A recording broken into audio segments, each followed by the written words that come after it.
everybody. Welcome to the Internet Sports Broadcast Network with host Terry Burke. And I got on tonight sidekick Smooth Dave with 3 O's. And I think we're going to be talking some basketball tonight, a little bit of the MJ documentary that everybody was digging into starting last week. And Donovan's out tonight. Todd is not with us yet. Maybe he'll join us. If not, Smooth and I will handle the show. I think he sent a link out to what he says is a surprise guest tonight. I have no idea who he's bringing on. Smooth? Ain't not going to tell me, are you, brother? You're just not going Not to yet. Not going to tell me. Not yet. Okay, that's cool. Draft starts tomorrow night. I know. I'm excited. It's going to be kind of weird to see it being all done virtually. You know, at least they're doing something, though. Yes, that's true. I mean, you know, at least it's something new, right? I mean, you know, at least it's something that actually is happening that hasn't happened in the past. Right. That we have to watch over and over and over. You know what's funny is the other night, ESPN has been showing past drafts. Yes. So I happened to flip the channels and I'm like, oh, this is an '89 draft. This is when Donnell. What? They were on like the 7th pick. So I'm like, let me hang around and check this out. And he got drafted, didn't he? It was so funny, yeah, because he and Deion Sanders had the same agent. Yeah, exactly. A guy out of Chicago. So Deion was at this guy's house in north suburbs of Chicago when he got drafted. Right. That year. So, yeah, it was pretty neat to kind of see things back in 1989 the way they were done back then as opposed to now. So, and I bet those guys they probably have their own footage of that stuff, but I bet it's kind of cool to go back and get to see some of these other players that we've forgotten about or haven't talked about, right. You know, being drafted again. Yeah. That's pretty cool. So this year the NFL has sent out a basically do's and don't list to all these potential draft picks that they've invited to be a part of the draft. Hang out in your house by yourself for the next year. Well, they didn't tell it wasn't that extreme, but you know the NFL has contracts with certain sponsors, right? So they were letting these guys know, hey, you don't have to have on suits, but you can't wear your pajamas. You can't wear items that are not sponsored by the NFL. Oh yeah, gotcha. Right. Nothing with political slogans. So how are they gonna present them their jersey? I don't know how that's gonna happen, or if it's gonna happen. Because it was always cool, and they walked up to hand them the jersey. You know, I wonder if they can't pre-ship it because they don't want to give away who's going where, and they don't know who's going to draft up. I thought it was interesting. I thought it was interesting that Brady's got his tight end back. Yes, absolutely. Holy moly! That's big news. A shocker, but New England gave up a draft to pick for a player that hasn't played for him in a year, right? So yeah, New England comes out ahead, kind of in the sense they got a 4th round pick, and right, but Tampa gets another one of their receivers. Yes. That's a pretty darn good tight end. Yes. Yeah, I mean, he knows Brady, what I'm saying. And that's the key right there. It depends on how healthy he's going to be. Now, he hasn't played, so. But neither did Witten, and Witten came back and did fairly well. Right. So if he put up half the production he did. He's just a threat. He's a threat. Yes. He's somebody else you have to think about, regardless. Oh, absolutely. You know, big guy, good receiver down the middle, can catch the ball. I mean, you're right, though. I mean, we'll see, but it sure got everybody's eyelids opened a little bit this week.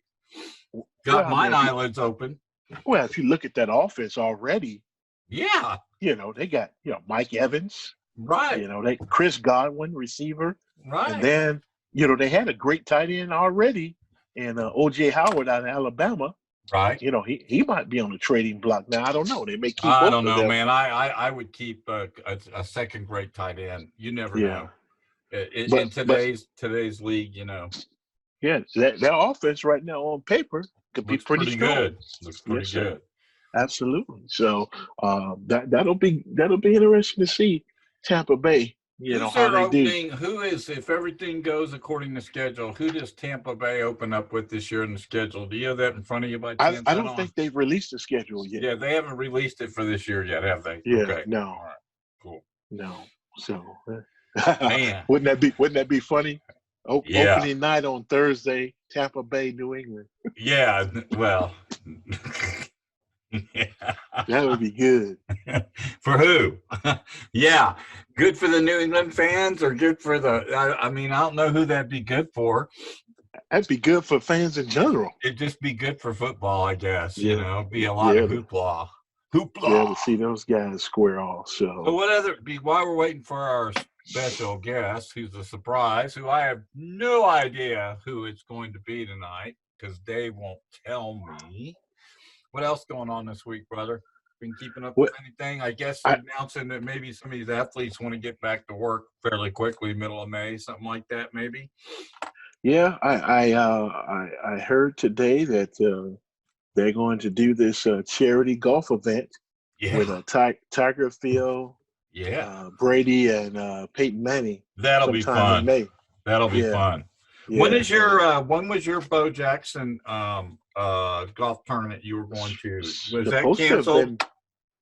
I haven't heard, but I'm okay. So you're waiting.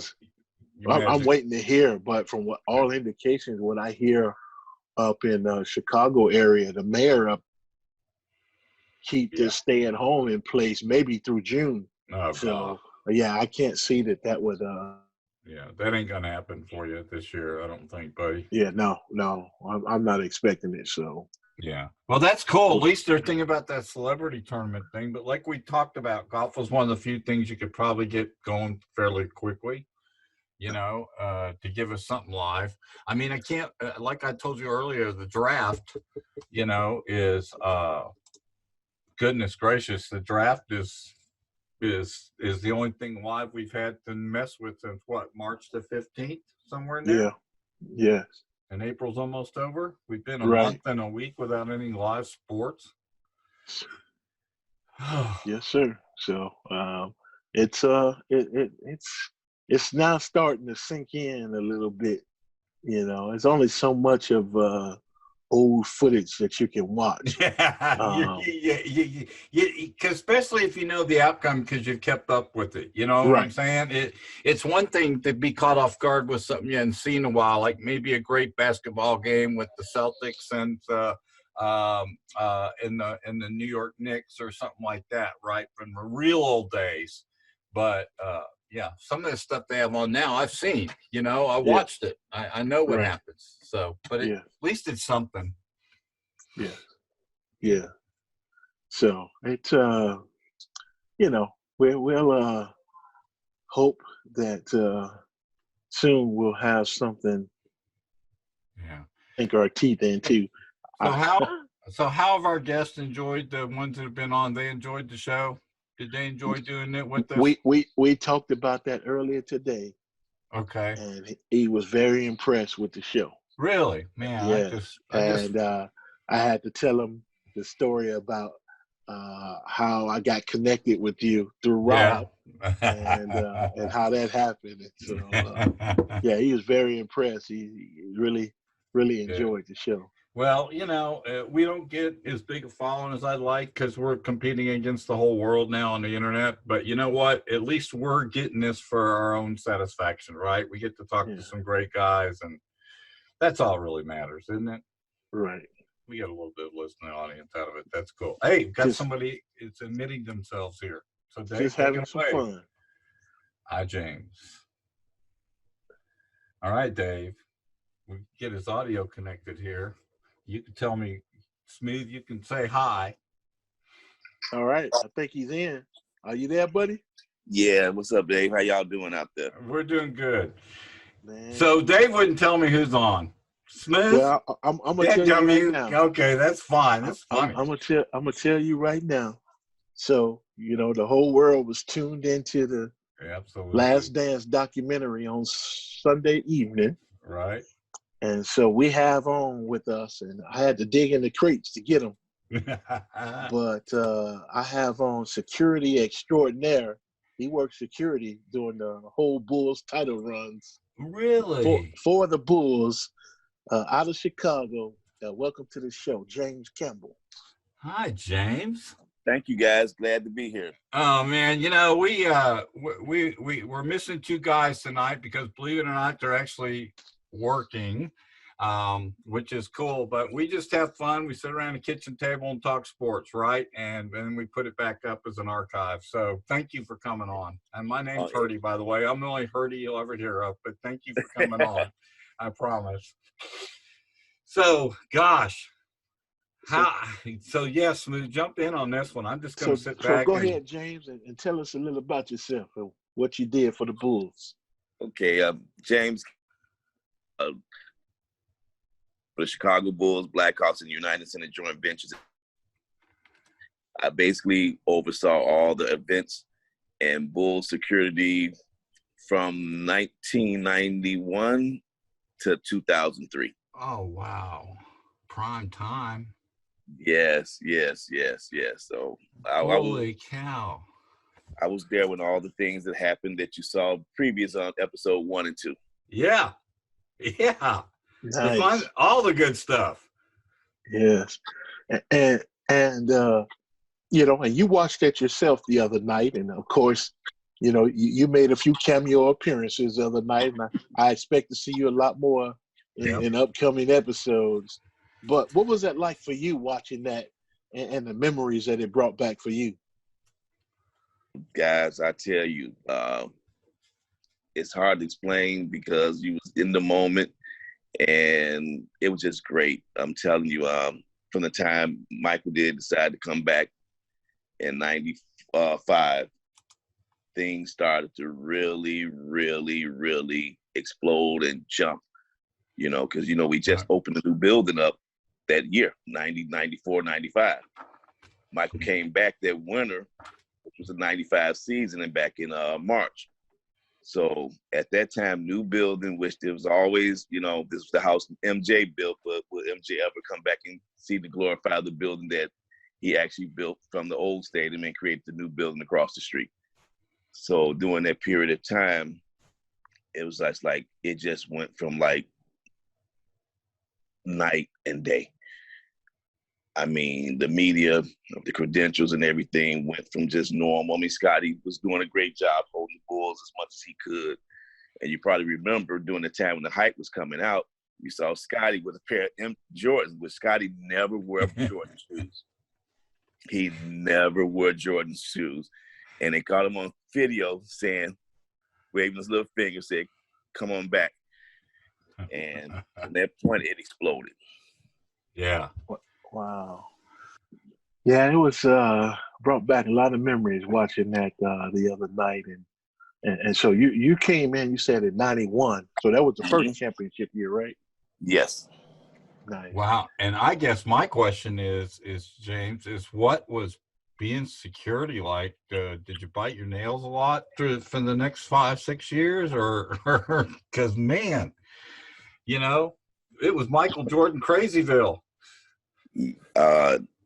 Every night, it got to a point where you always thought what was going to happen next. What could you see, who you could meet, whether it was a president or celebrity stars. I mean, it was the point, guys, that he became the attraction. I mean, it was just like the Beatles or anything before my time that you heard, or Muhammad Ali or Babe Ruth. And here was a figure. And, I got to know him pretty well. Dave also, too. Dave knew him, too. And you like, okay, here's Denzel Washington or President Bill Clinton or governors or senators or Frank Sinatra before he passed. They was like taking appointments to see this guy. Joe Montana, Tiger Woods. I mean, the talent quarter was like, it was a you-knows who of who every night. As Dave contests, as he was around a lot. And we're like, this guy is like It's unbelievable. Oprah Winfrey, Prince, Janet Jackson. You name it, they were there. Yeah. I mean, it was every night. It was a point like I would get a call, Jay. We got Prince. He wanted to meet Michael, and he wanted to make. I would go into Mike had his own little office. Now here's a guy had his own office in the locker room. Phil Jackson had an office. MJ had his office. That was the team locker room. There was another little back area we used to call the sanctuary. That's where the weights and everything else was at. You know, where they used to bring their friends and they would party and have a little, you know, wine or whatever after the game and stuff like that. And I would go make the appointment. And he like, if he wanted to meet you, he gave it a go. If he didn't want to be bothered, you didn't get back there. Yeah. That's cool. So yeah, he used to have his buddy Richard Dent back there a lot with him too, didn't he? Oh, Richard was one of the main guys, as you know. Dave, Ahmad Rashad. Yeah. Oh, yeah. Definitely mine. Mike Wilbon was one of the main guys, you know. These were some of the guys that he trusted from day one. You know, his chauffeur driver, George Kohler. Yeah. You know, George was back there, and everybody knew the story about George, you know, how he became Michael's, you know, he was Michael's limo driver. And Mike came to Chicago, and the Bulls sent the limo to pick him up. And George always, he could tell the story better than anybody. And he'd go pick him up, and Michael in the limo, and he told George, please, don't take me somewhere in the big city, Chicago, and get me killed or murdered anything. And he said he slumped in the backseat. Dave, you heard this story how many times me and you and Woody down there in Wolford, we all heard this story. And George became his confidant. He trusted George with his life. And as you see today, George Kohler is with Michael right now. Yeah. He became his chauffeur driver, and now he takes care of everything for him. And once you got loyal with MJ, you were set for life. He cared about you, and then, you know, his inner circle was very, very tight. As Dave can tell you, it was very tight. Yeah. So yeah. Well, I tell you, after I watched this, and it brought back. I forgot how good he was. I didn't forget he was good. I forgot how good he really was. Watching some of that tape over again and just seeing his demeanor and his leadership and the way he played. Is there anybody like that? No. I agree. I was up close every night, and once I saw it again, I mean, you there in the moment, you got to take care of your business, your job, you're trying to protect them. And, you know, with all the hype that was going on, you see things even there. But for the first time, I get a chance to step back and witness what you guys saw. And I'm like, wow. I was up on top of that every night. Didn't realize, you know, I mean, knew how great he was, but just to see it, his demeanor, everything that you saw on that video, that was him. He had that zebra assassin type of role. He wanted just to go for it. All he cared about was winning. And he played hard every single game. It was not about the money. The money and all that came with it, true enough. But that's how he became who he is now, because he didn't look at the dollar figure. He went out there and he took care of his business on that court, as you know. But he didn't make his money between the lines. The Bulls didn't pay him the money. He made all this money by doing what he did best. But that's how he marketed himself. Just by going out, being who he was on that court, just like his father, you know, would say many years, you know, he respected him, loved, you know, Papa Jordan. We call him Papa Jordan. And that's who his son was. His son was all about business. He had that Malcolm X persona about himself, with any means necessary. I mean, he was just that way about winning. One thing I noticed, James, from the documentary that was on the other night was the synergy between the coaching staff the players and Michael and just the whole chemistry with the Chicago Bulls during those years. Mm-hmm. It's hard in sports to find that, like you saw back then on that team. You just don't find that kind of camaraderie in sports today, right? No, you don't. I think me and Dave and the other day, Mike Wilbon, we was talking about that. It was that he brought that to that team, that organization, and he had that mutual respect. But if he didn't get that mutual respect back, he bottled that type of stuff up. He fed off that. Yeah.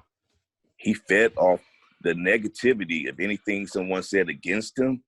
He was out to just to prove you wrong 100%. No matter who you were. Yeah. You know. Makes total sense. Yeah. Now, what about, we talked about MJ. What was Pippen like? Pippen, Scotty was amazing guys. To me, he was that all-around player. He was that player that Michael needed, as he said, but he also developed. Pippen had all the tools coming out of Central Arkansas, but being with Michael helped made Scotty. In actuality, also Scotty also was the other ingredient that Michael needed to take it to that other element. And they fed off each other. And people don't realize Scotty was a better defender than Michael. Just for the simple fact, Michael didn't want Scotty to be on the same team with him at practice. Scotty had to be opposite. So if you guard the best player to ever play the game every day, that means everybody else was, to you, was like nothing.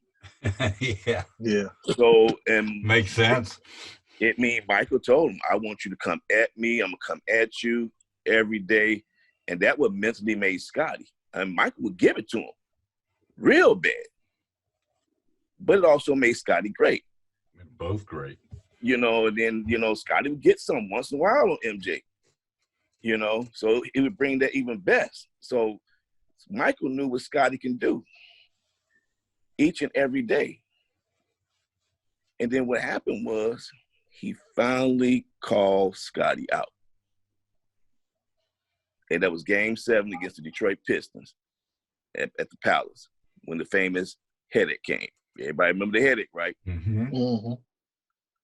And then from that point on, he got into Scotty, he got into Horace. And he told them this off season, I need y'all to come work on y'all developing y'all game towards mental. Because they just had a true athlete. Because Mike was the same way before he met with the Pistons. He just go out there and he's like, I got to go beef up. And that's when Tim Grover came in and started helping Scotty and Horace. And then that's when it all happened, the mental toughness. He got into them.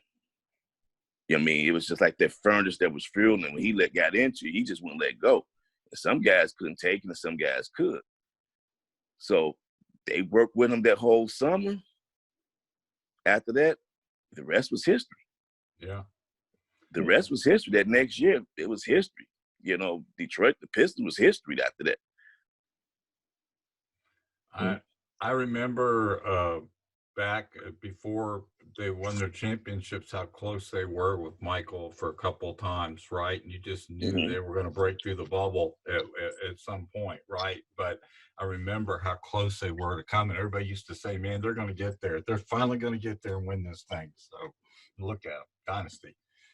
Unbelievable. You know, like every great player over the history of time had to go through a foe. Yep. Yeah. You know, to a point to get there. I mean, it was just that way how the NBA was. And at that time, as you guys know, the rules were different. Yeah. You can hand check. You can do all. You can bump, grind. You get in their chest, and you can bang them up and down the court. I mean, you saw in the finals, Scotty was on Magic. He banged him from the top of the key, all the way coming across the timeline. Yeah. You can't do that. So imagine, I always keep telling the guys today, and I know I discussed this with my son, they love LeBron, they love Kobe, none to take away from none of those guys. They are great, great athletes, great people, great guys who got skills, but the game changed. I don't know if those guys can play under them type of conditions back then. The league had to change the way, the style, and this guy was doing it every night, getting touched, hand checked. You can't blow by nobody that's a foul. I mean, harassing. He was getting us off by just getting beat. You know, for all the great players, the Charles Barkleys, the Magics, the Birds, those guys, they played under a different type of NBA rule. Yeah, NBA was tougher, right, James? I mean, it was a lot tougher. I remember watching games where guys would shove guys out of bounds and they wouldn't even call foul. You know? I mean, those '86 Boston teams, the Detroit teams, the Lakers teams, those early Knicks teams. I mean, and the league was much more stronger, in my opinion. That's just my opinion, guys. I mean, I saw the late '70s, '80s, and '90s, and going into the 2000s. I mean, that Eastern Conference was lit during those days. I mean, that Atlanta team, that Cleveland team, that Boston team, that Milwaukee team. Yeah, and the New York Knicks. I mean, the Knicks. With Pearl Monroe and Walt Frazier and all those guys, right. And the West was loaded.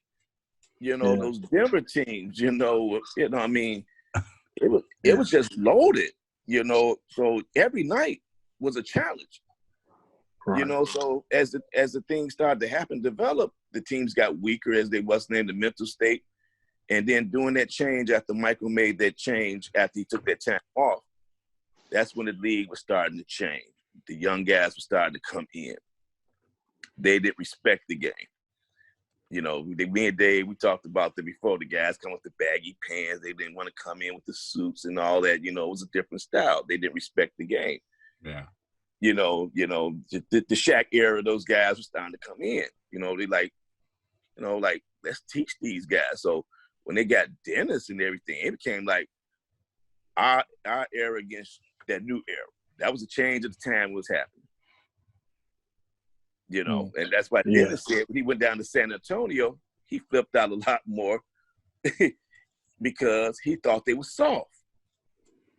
It wasn't against David Robinson. He's like, this is soft, whatever. So when the Bulls decided to get him, it was an arch nemesis. Now, and, sorry about that. No, I was just going to say, from a standpoint of you being at all these games and being security, I'd like to get into you a little bit personally.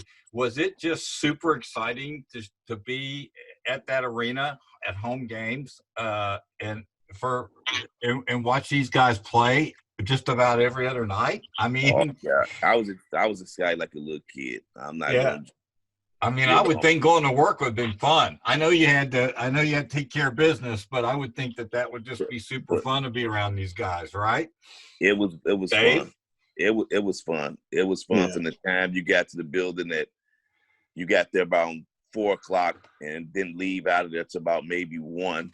Then after that, you have to go to a party or whatever, and during that time to watch these guys, because that's what the Bulls wanted you to do after that.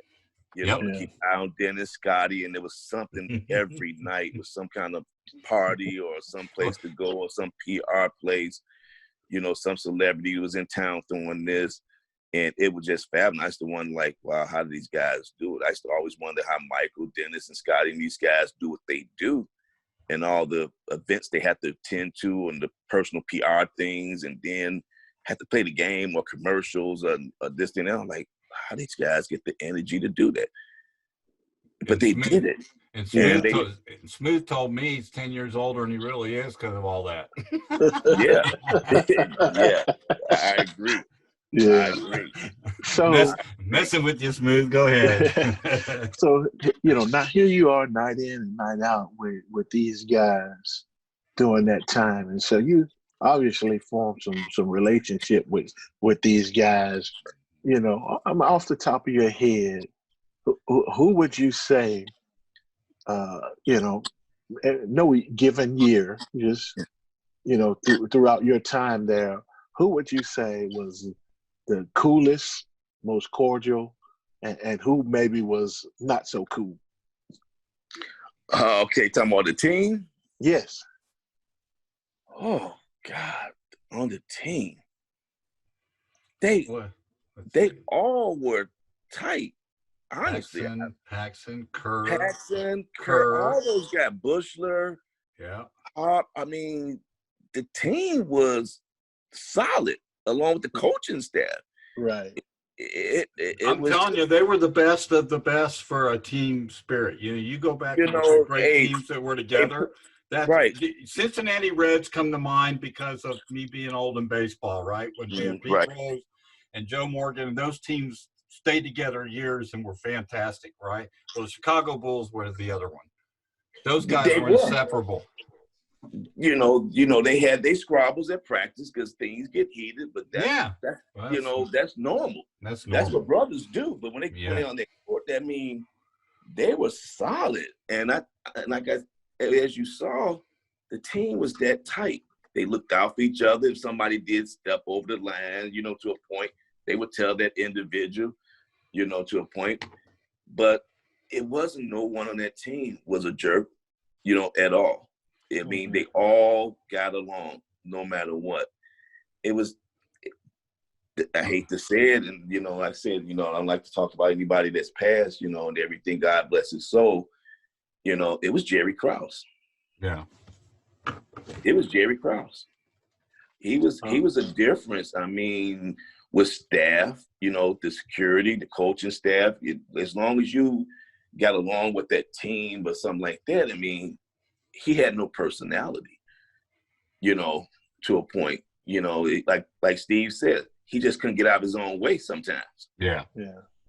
And honest to God truth, and I think that was the deception between him and Phil.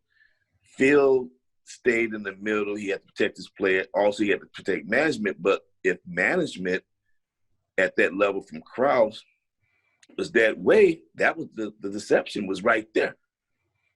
It's like, it's hard to say. I mean, he helped put it together and everything, and it became him.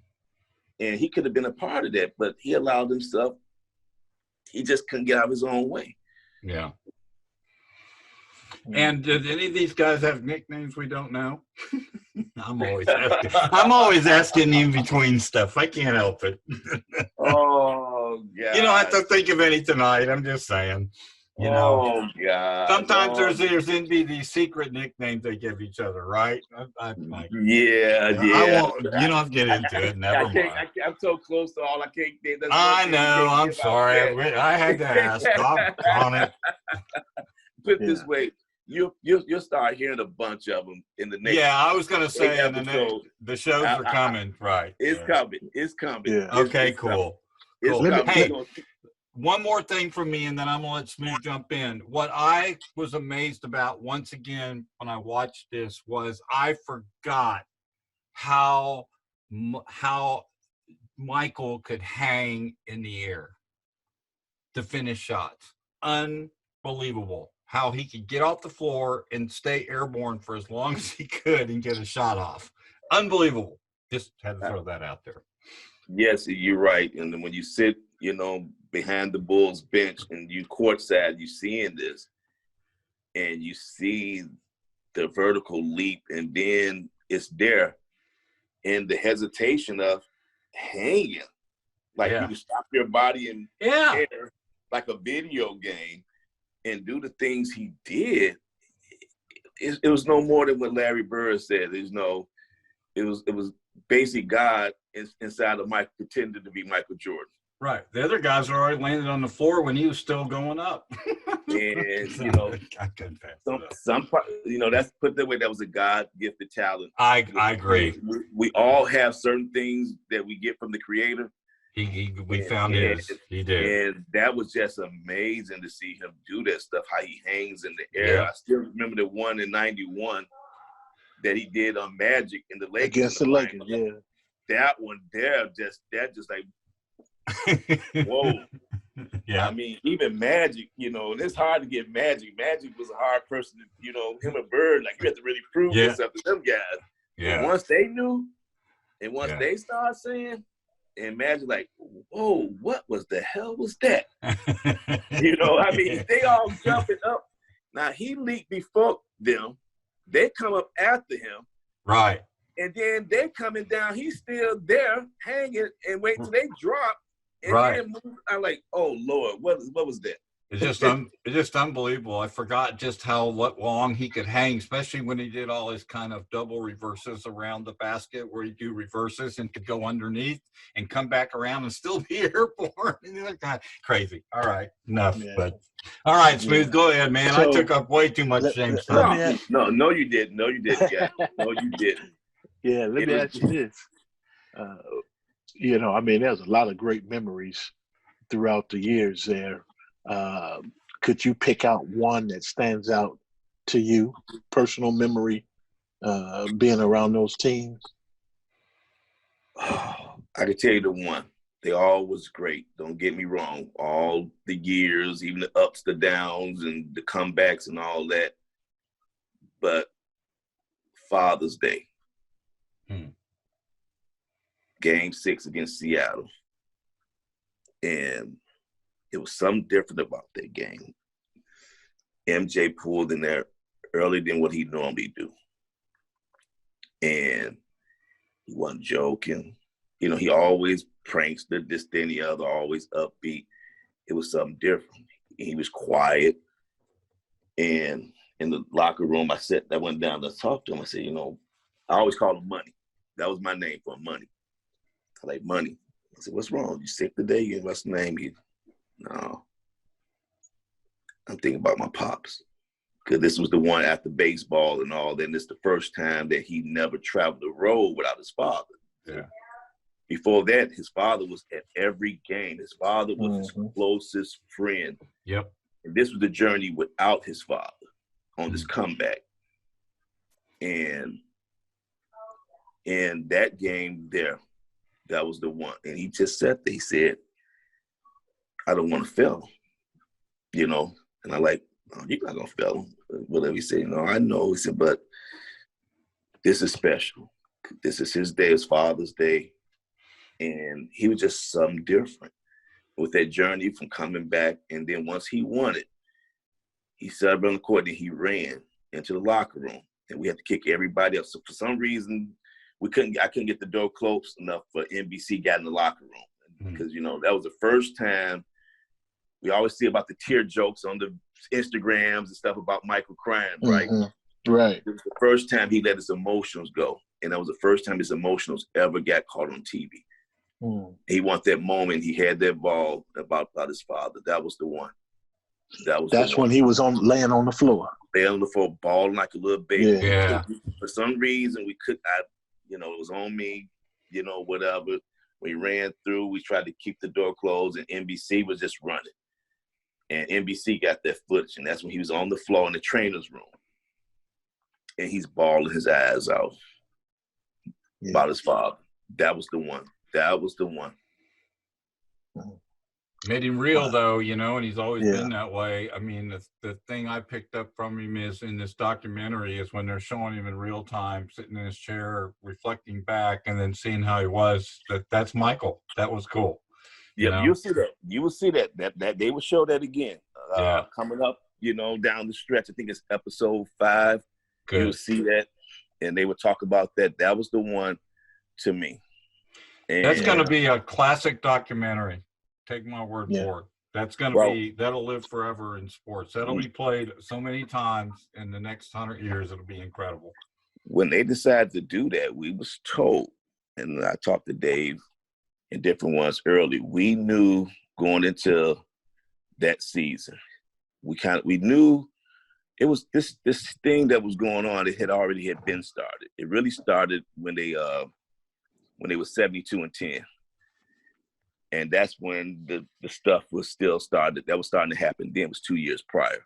Right. But we knew going into that season, it was it. And NBC, ESPN, which at the time was not ESPN, and the NBA Entertainment, decided they wanted to follow this because it was already starting to build up.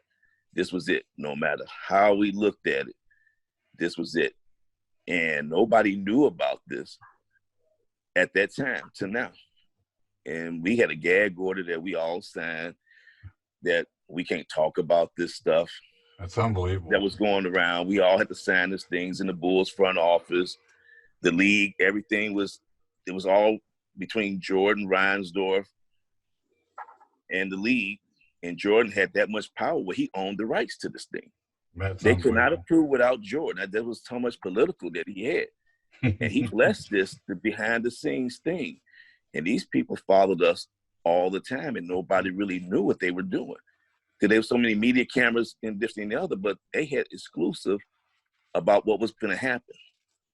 And we was all, I was telling my wife the other day, I go home and tell my mother-in-law, bless her soul, and I would tell her some of the things that you guys seeing now, and they couldn't believe it. Like, but we don't see that on TV. It seemed like this doesn't, it's more than what you see. Well, how they function? How they go out in the court and still with all this drama going on behind the scenes? Right. How did they get out and do that? I said, is this what they do?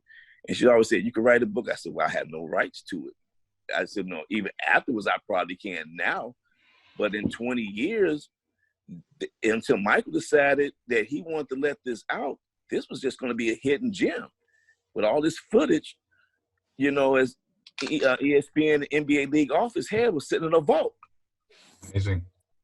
It's amazing. A vault. Wow. So glad they did. So glad you guys absolutely be a part of that too. So that's cool. So we talked about all the good times. What was it like after the team broke up and they weren't so good? Yeah. Oh my God. It was truly the last dance. It was the last dance. And at all due respect, they can say all they want about Reinsdorf. Reinsdorf is a good owner. His loyalty, we was his family. Families fight. He tried to keep everything together, and he did, and you know, family has that. He was loyal to everybody. That was his only thing that happened. He was loyal to Michael, all of them. They was his kids. He did tell them when they negotiate with Jerry or whatever, I don't think you should sign that. That's true. But he was a businessman. But, you know, once you sign a deal, you got to hold up to your deal. Yeah. You know, Michael signed a deal when he was young and told him the same thing. Michael made more money off the court than he made, but he never complained about his deal. Right. Yeah. And it was just business. And they would go like to go to mama. He was like mama. One dad, he go to mama. So when Krause would do something, they like we'll go to him. And he'll go squash it, fix it. He was the main ingredient that people don't know that stirred the drink. They kept that thing together. Mm. Jerry Reinsdorf, the owner. He was the one that kept the drink and kept it stirring the right way. They would fight this and the other. He would smooth it out. I'll take care of him. I'll talk to him. Michael would it got to a point, Michael never had to go to Krause. Krause never negotiated anything for Michael. It was Jerry. Jerry went out to Las Vegas, signed the deal, that's it. Same thing when the Phil thing went down. When he squashed it, he's like, Jerry, this ain't going to happen. I'm going to go get Phil. Because Phil wasn't going to sign. Phil was not coming back after 97. Yep. He went out there and said, no. Phil gave Phil the month. Phil, and that's how they come up. That would be it. So out of all due respect, he's a good owner. Michael loves him to death. And when it's all said and done, he did take care of all the players. Whatever Jerry Krause didn't do, he made sure each one of those boys got some money when they left there on the trade, because they had to sign the guys to trade. So it was a standard trade. Right. Pippen got his. Yep. Kerr got his. Everybody, Luke Longley, everybody got their money on the sign and trade. Yeah. Because they had to sign them, because you couldn't go, you know, the Lakers or the Portland or Houston couldn't sign them and give them that type of money then. He paid them. Right. And then said, now I'm going to trade them. Now you want them, you have to pay for them. Right. And then he gave them what they wanted. Michael was in his own situation. He was on a 1-year deal anyway because Jackson wasn't coming back.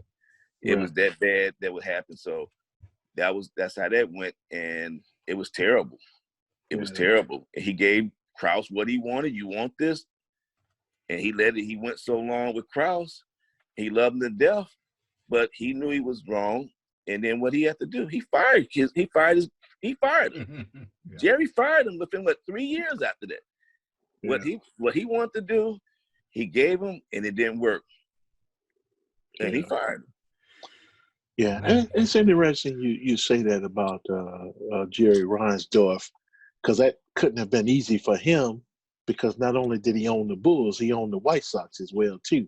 White Sox, and had ownership into the Hawks, the United Center. I mean, he was a minority owner with the Hawks, and he's that way. He takes care of his people. You know, no matter who you are, you bad, good. He's just who he is.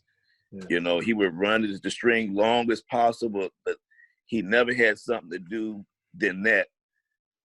Maybe the next thing was Ozzie and Kenny Williams, probably. That was another story down the line that went, because he was loyal to both of them, but he was in the middle, and it's hard to be in that position, but he did what he needed to do. He tried to keep the family together. We family, we're going to fight and bicker, but at the end of the day, we're going to get the job done.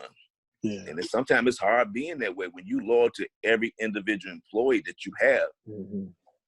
And how do you do that? I mean, it's like a mother's not going to take one side over another child. You know, that child, this or that, she's going to love them all equally and try to piece it and keep it together. And that's what he done. Yeah. And you will see that throughout all the interviews that he has done in this. And he admit, I mean, you never thought the owner would come out and start saying the things he's saying. Right. In the first 2 episodes. Well, that's cool.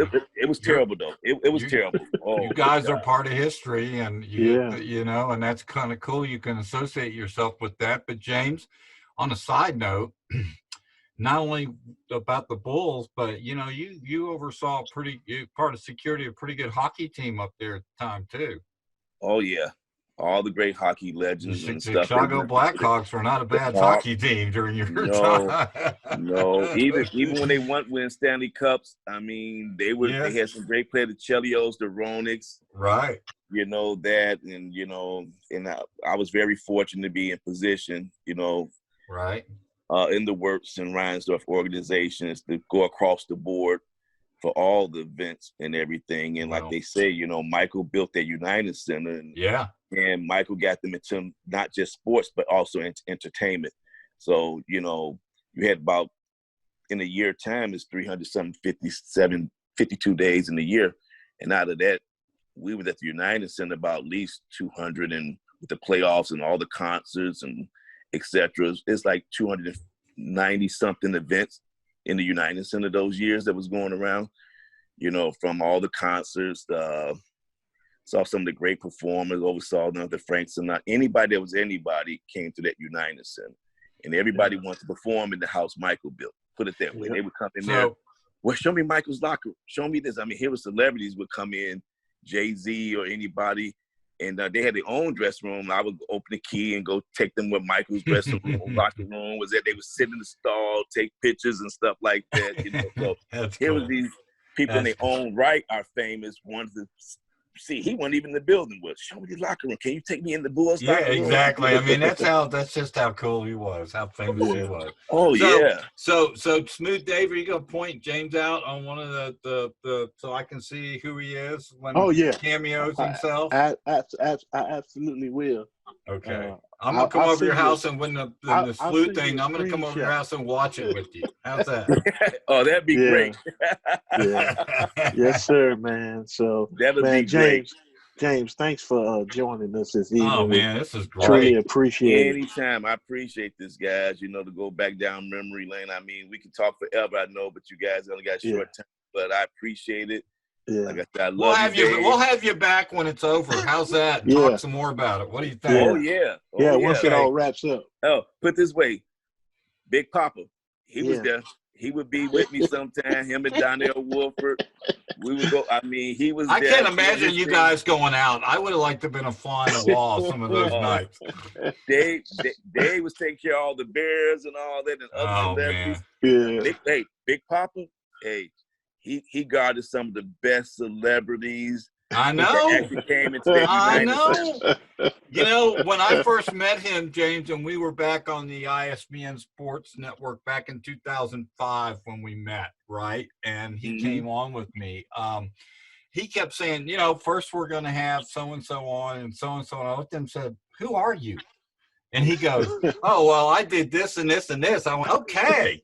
So, unbelievable. Yes, indeed. How many people Smooth Dave knows and what he's done for us is unbelievable. Well, I tell you man. one thing. He's got some cool friends and some cool people he's brought on our little home shows, we call it. So My daughter Brittany loves him. Yeah, well, he's hard not to like. My little daughter at the time, she loves him. I tell you to this day, and we talked the other day, and he remembered this. It was a Big Jam concert. Yeah, he was guarding. He was in charge of B2K. Wow. Amarion, the Little Fizz, and all them. And my little daughter like, Daddy, I gotta meet them. I gotta meet them. I said, well, my buddy, he's doing detail security for them for this show, and he made it happen. He made it happen for them. Her. It goes smooth. Loved that. And she talks about that every day. I'm glad. Would you ever know from as low key as Smooth is, ever thinking he was doing that business? That's how we all have to be. He's so laid back. Hey, Hurdy, how you doing? Yeah, I want to come back on to your show with you. It'd be cool, you know. In that type of field, that's how we all have to be. Yeah, we couldn't get too high. We couldn't get too low. Yeah. You have to act like you understood it, that you belonged there. Yeah. And he was that way. He did a great job for all the people that he has done. Like I said, you can't get better person than Dave Robinson to be with you guys. Well, I think he is the man. Humbled. He's better than we are. I miss him here. I miss him back up here in Chicago. Man, I'm coming to see you, bro. To visit. Well, if he buys the airplane ticket, I'll come with him. I'm coming to see you. Do it. I'm definitely coming to see you, man. But so hey, you guys take care. Be safe for you and your families down there with this situation that we have, this pandemic, and just stay safe. Keep doing what you need to do. And I'm always listening. When he sent me the thing about a week ago, I looked for the podcast. Well, he'll send it to me. And I listen to it all because it's all good. And I love this. I really do. Oh, well, good. Thank you for that. We appreciate it, man. Appreciate it, man. All right, Take care, buddy. Okay, now have a good one and God bless. Thank you. Thank you, James. Appreciate it. Bye-bye. All right. Wow, Smooth. Nice surprise, Smooth. Yes, sir. Doggone you, buddy. That's awesome. Man. The fact he got this documentary going and we got a head security guy like you used to do on there from those times. Come on. Who would not want to beg for this company? It was a text message on Saturday, I believe. Unbelievable. Because we've been texting back and forth, counting down to when this was going to start. Well, yeah, because you guys knew this was going to happen at some point from way back when, and you couldn't say anything. Even when they started showing the previews, I would see him in some of the previews, and I text him Saturday. I said, "Man, I'm so excited for tomorrow evening. I can't wait to see more of you." And we were just laughing. And I just think that's awesome that you guys knew all about this from back then or whenever, right? And you couldn't say anything or do anything about it. You just had to wait. That's just cool. Yeah. And I got two of you suckers on here that know all about it. Well, I'm looking forward to the next 8 episodes, so it should be good. Yeah, me too. And I'm going to watch number 2, I think tonight, later on, or tomorrow when I've kind of got some more time off. I'm kind of stagger some stuff, and I definitely want to quiet down to watch that. But Dave, Smooth, thank you, buddy. Oh man, no problem, man. It was fun. Yeah. Yeah, so let's get Wayne Gretzky, Emmett Smith, the refrigerator Perry. Let's get. I'm just kidding, man. I appreciate you. I do.